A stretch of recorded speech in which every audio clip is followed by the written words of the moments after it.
All right, happy to welcome back a fan favorite on What the Heck. Every time he comes on, people are truly enjoying his appearances, and since he has a fight coming up on September 12th, let's do it again, shall we? He takes on Ottman Azaitar next weekend, the Death Star. Khama Worthy back on the program. How are you, sir? Good, man. Good. Ready to get this fight. This is like the third date we've had for this fight. So I'm like, let's fucking go. I mean, isn't it nice when things play out the way you want them to? Because you wanted this fight rebooked. You got it. It's a beautiful thing. Entire UFC career has just been planned out perfectly. Like there's no sporadic anything anywhere. Just all nice and planned. Feel like the A team, man. I love when things go as they're supposed to go. It never really happens for us. But it does. It happened here. So this fight was supposed to be happening this weekend, and I'm just going to be real with you, Khama. I kind of wish it was happening this weekend because this card is it's not tremendous on paper this weekend. Yeah, those normally show up for good fights though. So I like people. I'm like, I'm going to be stuck to the TV to see how these fights turn out because like there's a lot of fighters I'm looking at on that card and stuff. So it's I think it'll be an interesting card, even though there's a lot of known names on there. I think it's still going to be a good card. I mean, look at 2 weeks ago. 2 weeks ago was crazy. Yeah. That was like the craziest card ever. Yeah, exactly. You're like, oh, I didn't even know anything was happening. So it always depends. What happened, if you don't mind me asking, that led to it being pushed back? Do you know? Oh, I don't know. My manager said something like he was injured or something. He needed a little more time or whatever. So I was like, and they were like, do you still want the fight? And I was like, yeah. So they said they're going to push it back. And there's supposed to be more time, but they just gave him a week or whatever. So I just think it's just he was on his time of the month and his period came and he was like, oh, man, I can't fight bloated or whatever. So he needs to know. I don't fucking know. It pissed me off because I was supposed to be home and enjoying Labor Day with my family. I was going to be off. The gym would be closed. I'd be able to take my family and go do some stuff. Because they're all getting ready to go back to school and shit. Now that's all fucked up because this asshole wants to. So I'm kind of pissed off. So I'm gonna bring a box of tampons next time and be like, here you go, and keep yourself protected and safe. Fucking listen. I don't know. Sorry. I'm angry. Pissed off. It's ridiculous. Like, well, fuck. Well, on top of like the family time, you know, you're getting ready to round out the camp. Like you were on the tail end of it, and now it gets pushed back. Did you have to change a lot of things up? Yeah. I was dropping my weight and everything. I finished my last hard training sessions, and then I had to go around and add 4 more hard training sessions and all kinds of shit. So it's like, but it is what it is. Like, you know, he's already looking for ways out or X ways to get an edge up. Like, that's not good. You're looking for an edge, and the fight hasn't even started yet. You're in a bad position. Well, one thing that has to get you excited is that you get to return to the activity that you've grown so accustomed to over the years. Because it was 10 months between the Devontae fight to get to the Luis Pena win, and now it's less than 3 months before you're back on the horse.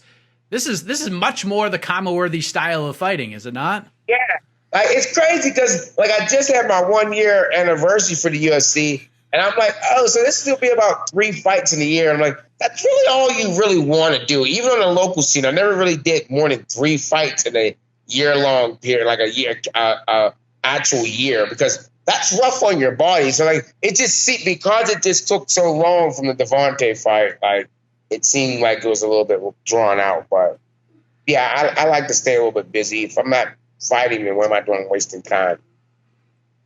Like we talked about, this is the last time you ran. This is the fight you wanted, not because of a personal grudge or anything like that. Although it may be a little more personal now because it got pushed back. But oh, bro, I don't have a personal. I don't have this. It takes energy to hold personal grudges against people. I tell people that all the time. It takes a lot of energy to hold. I want to fuck them up. Nah, I'll forget that he made me miss Labor Day after I leave and stuff. Like, not gonna be in my brain. It takes too much energy to maintain that. So. Yeah, I know. I mean, I just wanted this fight because it was a fun fight. I think it'd be a good fight for the fans. It'll jump me up, and stardom and everything like that. And it's risky. It's a dangerous fight. So it's a good fight for me to figure out and good win. Yeah, I just like the way you look at fighting because you want to fight him because he's dangerous, because you're a finisher and you want to test yourself against a guy who has only finished guys throughout his career. I mean, you have the very unique view of the sport and your career. much more than others have. Like, why is that? What about you seeks these kinds of fights against fighters that other people in your division aren't going to be necessarily, enthused and excited about taking? Because it's like when I'm gone, I'm done fighting, you're going to get a highlight reel. And what's going to be on my highlight? Like, unfortunately for athletes, once you hit a certain age, you no longer exist, right? Unless you gave people something to remember. Like, you have to give them, like, something that they'll never forget, like Ollie and Frazier. Like, it doesn't matter who won those fights because everyone remembers those freaking fights were freaking insane. Everyone remembers that stuff. If you're not willing to give that, if you don't seek out that type of stuff, then you'll, like, once you're an athlete, it sucks for us. Like, it's cool what Mike Tyson's doing now, like the Legends Only thing, where he's getting old athletes to come back and do stuff, like basketball players, football players. Because once old athletes get old, they cease to exist because new, younger athletes come in. But unlike musicians or actors, they can do their shit until they're fucking old as hell. And MC Hammer can still make a concert and people are like, oh, that's my shit. MC Hammer put a song out in 20 fucking years. But if Patrick Ewing came and like said he wanted to play back, they get your old ass off the court. You know what I mean? Like, it's just different for athletes. So for me, my thing is, I'm like, if you want to kind of like live forever, like musical artists can, or like you have to be that athlete that like sticks out, and you have to be able to put yourself into those situations that make you stick out like that. And unfortunately for fighting, it means you have to be willing to get hurt. Like, that's just the way it is. You have to be willing to be like, okay, take a risk at losing. Like I say this all the time. I think a lot of fighters in the UFC fight to not lose. They fight and try not to lose. That's all they're fighting. They're trying not to lose. They're not actually trying to win or not. They're just trying to make sure they don't lose. Because unfortunately, our big part of our careers are based off of our losses and stuff. At least for most people, I don't give a fuck about my losses. I'm like, I'm not a DJ, so I don't give a fuck about records. So if all you're holding on is your record and shit, I'm like, that's cool. Like yeah, someone like Khabib, his record's super cool, or John Jones, they've been fighting like top guys and stuff. But if you haven't been doing that and you're like, oh, I'm gonna do this. I'm sorry, I'm like cleaning up the gym right now. Okay. But no, I mean, like, so I'm like, no, if you haven't been fighting serious competition like that, then your record really doesn't really mean anything. You know what I mean? It's like, oh, you have this record and it's this, but it's like, but does it really mean anything unless you actually face the proper competition to say why your record's undefeated or why you're like that or so on? Because eventually you're gonna have to get tested, and if it doesn't work out for you, then we all know why. Basically, you mentioned Mike Tyson, and he's about to fight Roy Jones Jr. and I guess we're calling it an exhibition fight, but I don't know what the hell to expect there. Are you in on this? I can't get enough of it. I'm excited for November 28th. I think it's going to be just two older guys do an exhibition. Everyone thinks they're going to kill each other. I'm like, no, they're not going to kill each other. They're probably going to have like a good 1 or 2 rounds where they'll get some exchange. Then they'll play touch and go. No one just trying to get knocked out. These guys aren't like Mike Tyson isn't dumb. Roy Jones isn't dumb. They're not going to try to kill each other. It's going to be fun though. Again, it's going to bring up nostalgia. That's all it's doing. All it's doing is creating nostalgia for their fans and stuff that like love to have them around. And like it's just I turned the lights off. It's going to just create a nostalgia and stuff for the fans, and it's keep people interested, and they'll just go on from there. And I think they'll be able to do more stuff. They'll be able to do more stuff like that. Do you think Tyson can fight like an exhibition style though? Yeah. You think so? I think that. I'm like, yeah, dude. Tyson, and he's smart. He's like I think like he puts on the persona if he's like the madman, but Tyson's calculated and smart. Like, nah, he's gonna go in there and have some fun. They'll beat each other up a little bit, but I don't think no one will be like broken jaw or anything like that. No. It's not gonna be like Mayweather when he had the exhibition fight for Ryzen, when he just annihilated that dude. Those guys were like they were still fighting. You know what I mean? Like they're in just that guy's like still fighting now. like Mayweather keeps saying he's going to fight or do something. So those were still two present fighters. So there is no. I don't do exhibition matches. You can't get me to do no fucking exhibition. Hey, come on, do an exhibition match for charity. Maybe if I fight someone who's not a fighter, but if I go get someone that's a fighter, we're going to end up fighting because that's what fighters do. So that's just how it's going to work and stuff. True or false? You and Ottman next week is the most exciting fight on the card. Yes, true. That's probably one of the most exciting fights of the year, easily. But I think just the way that Ottman fights. If he fights the way he's supposed to fight, because Bob Ross said he's going to meet me in the center and shit, and then he got a taste of that and was like, yeah, fuck all that. How we grappling and shit. So I'm like, yeah, everyone says, yeah, meet the fucking center. I got to give it up to my boy Devontae, because he's the only motherfucker that said, let's meet in the center. We did. I mean, Bob, because as I said, Ross said he wanted to do it. He did it for a little bit. The first round, he was shooting though. You can hear my cornerman screaming. He's already shooting. I'm like, yeah, man. Like his fans keep coming to my fucking, and they're like, go see videos, and I'm like working my wrestling or whatever, and they're like, Ottman's not going to wrestle you. I'm like, you keep saying that shit till I hit that motherfucking chest. Well, I mean, with the Luis fight, this sport moves so quickly. Like, the Devontae knockout sort of lasted a little bit longer because it happened like the second half of the year. So by the time like it sort of maybe fizzled out in normal times, we were talking about like the year-end awards, and it got brought right back up. With the Luis one, I mean, you were like the belle of the ball for a few days, and then it sort of fades to the next story because there's cards every weekend. But for some reason, I feel like the momentum has continued to move forward for you since this last fight. I feel like your following has gotten a little bit bigger, that it continues to grow since then. Do you feel that's true as well? Oh, yeah. I mean, like, I think people are starting to kind of, quite frankly, I don't give a fuck about followings, but you do get better sponsors from following and stuff. So, like, I'm doing, like, getting, like, better videos and shit like that, and, like, getting, like, professionals to come in and do stuff like that. But, yeah, I mean, like, I like being a dark horse. That's cool with me. I like a lot of people paying attention. Like, like, oh, yeah, I'll take that fight. Oh, shit, who the fuck is this guy? That's cool. I'm like, it's just going to make me more money. So, but, yeah, I mean, I know the fighters are taking notice. There's no way they're not. They're not. You can't be stupid. Like, there's no way you're just like, oh, no, I'm not paying attention to that. Like, I've beaten two, like up-and-coming guys that, like, people had a lot of. Like, Devontae was supposed to be, like, was supposed to be ranked after he beat me. And then Luis Pena was supposed to be, like, a big up-and-comer, coming from two big gyms and stuff. So I know they're paying attention. They don't want to say they are, but I know they are. What about the gym? Well, they're not. That's even better. I'm paying attention to them. What about the gym? Like, have you seen an influx of interest in the academy? Because you've been talking about it a lot. Like, you talked about it after the fight. You talked about it in the post-fight scrum. You talked about it in the interview with me. Have you seen, more of an influx with the gym? People paying more attention to it? Oh yeah, definitely. Like the guys that want to come train and like that takes its time as well. Like we still have our regular people that are people that we've been doing shit with that forever. Like freaking my man John DeSuze, he just won his fight for Bellator. Nick Brown won his fight. So I mean, like we got all of our guys that we always train with.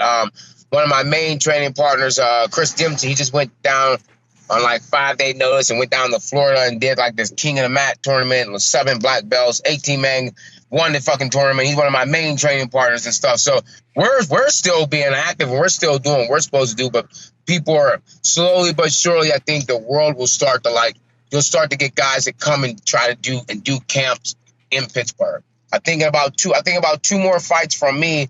And then we'll get people like, okay, I want to go do my camp with Khama and his coaches and his training partners. And I want to go out to the academy. I want to go out and jump around to the mat factory and like get guys from All America and stuff like that. So, and like that's just what we're trying to set up and make this be a plug for fighters and stuff. We can get like the good wrestlers from out of here and like get them and sponsor them and bring them into the gym and like give them 2 years, then get them fights. You know what I mean? Like kind of like AKA. That's what AKA would do. I mean, you remember their TV show, they would get those wrestlers and they bring them in and they sponsor them, they take care. So if we get to a point where we can do that, it would be good. And I think we have a lot of people we can pull from all over and stuff. So It's just take a little time, and I got to just keep killing people, which I intend to do.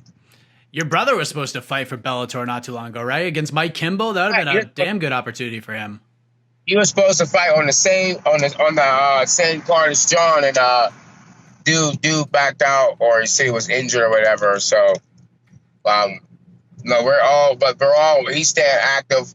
Everybody's staying active. We're just waiting if any type of opportunity jumps off the hands. I mean, like, because right now, like, there's opportunities just popping up every fucking where.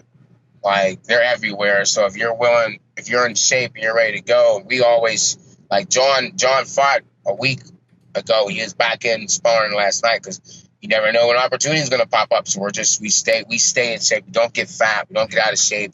This is basically what we do. And like I said, Nick Brown was in on Monday giving me work, and he just fought. I mean, like everyone like takes a little time off, but then they get right back to work and stuff. So it's a good feeling. Like I said, I got my man Khama Worthy. I think his fight got postponed a little bit, but he'll be trained. He's been training too, so it's a good feeling. We're all back on course.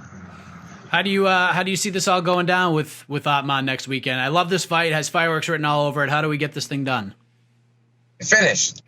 He gets finished. There's like a million. That's the cool part of MMA. There's a million ways to get finishes, but unless he runs from me, which I've had people do before in fights. I mean, literally just disengage from action. Like, then I'll just sit there and maybe make some goofy faces, do some ignorant shit, flick off his corner. I don't know, whatever to try to piss him off. But if he like doesn't engage, then I'll just win on decision or something. You know, make it embarrassing as possible. And then if he comes to fights, then I'm gonna finish him. That's what I do. Can I ask a favor of you, Khama? Yes. I need you to do more of these movie fight scene breakdowns as often as possible. You're like the 10th person to tell me that. It's so awesome. I watched it today. It was amazing. I got a new one I'm going to do. It's for, remember that movie Kiss of the Dragon with Jet Li? That's one of my favorite movies. And there's a fight scene where he fights this guy, and this guy has really wide kicks. So he moves the guy into like the office where the office tables were, and he couldn't kick his wide. The guy kept jamming his leg. So I'm gonna like break down that whole fight and why he did it and everything. So that's the next one. I just gotta find that clip and break it down and show it to people. You're seriously like the 15th person, like, yo, that shit was hilarious. It was awesome. I was just sitting there and I started doing it, and I was like, oh, I should probably record this because like this is hilarious. He needs to really understand when to grapple and when not to grapple. So it was funny. Oh, so there he goes. Craig lands Ice Cube lands right hand. Oh, now he's grappling again. Oh, now he's grappling again. Oh, now he's in the rear naked choke. He doesn't even know how to put on the rear naked choke. He like started grappling the guy. It's like 120 pounds everywhere. I'm like, why? What are you doing, dude? And then he doesn't know how to defend the rear naked choke. He just got the wrong arm. Oh, it's amazing. So if you guys haven't seen it, exactly. And Debo wasn't even choking. Khama breaks down funny. the fight between Craig and Debo from Friday, who's played by Ice Cube and Tiny Lister, aka Zeus from No Holds Barred. It was hilarious, but you gotta keep doing this like once a week if you can pull it off. Yes. Yeah. I think I'm gonna do those. Keep going more of those. Keep people interested. And, do all kind. I might even do some anime ones, like break it down into cartoons. Some Batman ones. Make fun of certain things. Like there's all kind. There's also another scene from the Dark Knight Rises. There's a scene where where Bane tries to jack up Batman, and he like slips and dips, and Bane comes crazy. So there's a couple of different scenes I got in mind. I've watched them, and in my brain, I'm like, yo, if he would have done this, I would have been better. And now I'm gonna like actually just say it out loud over the video, and I think it'll be funny as hell, and people will like it. Yeah, it's brilliant. It's one of those things that like I can't believe I didn't think of doing, but you've done it, and now it's your thing. So it's like the dude from Barstool eating pizza. I'm like, man, you just go like I can't get enough of those videos. He just goes to places, takes like 3 bites of pizza, and he grades it, and it's brilliant. So simple. Yeah, it is. It's basic stuff sometimes. Yeah. But I know you're a very busy man. I appreciate you giving me so much time, Khama. Really looking forward to this fight next weekend. Safe travels to Vegas, and all the best to you in the fight, man. Awesome, man. Thanks for coming and having some time.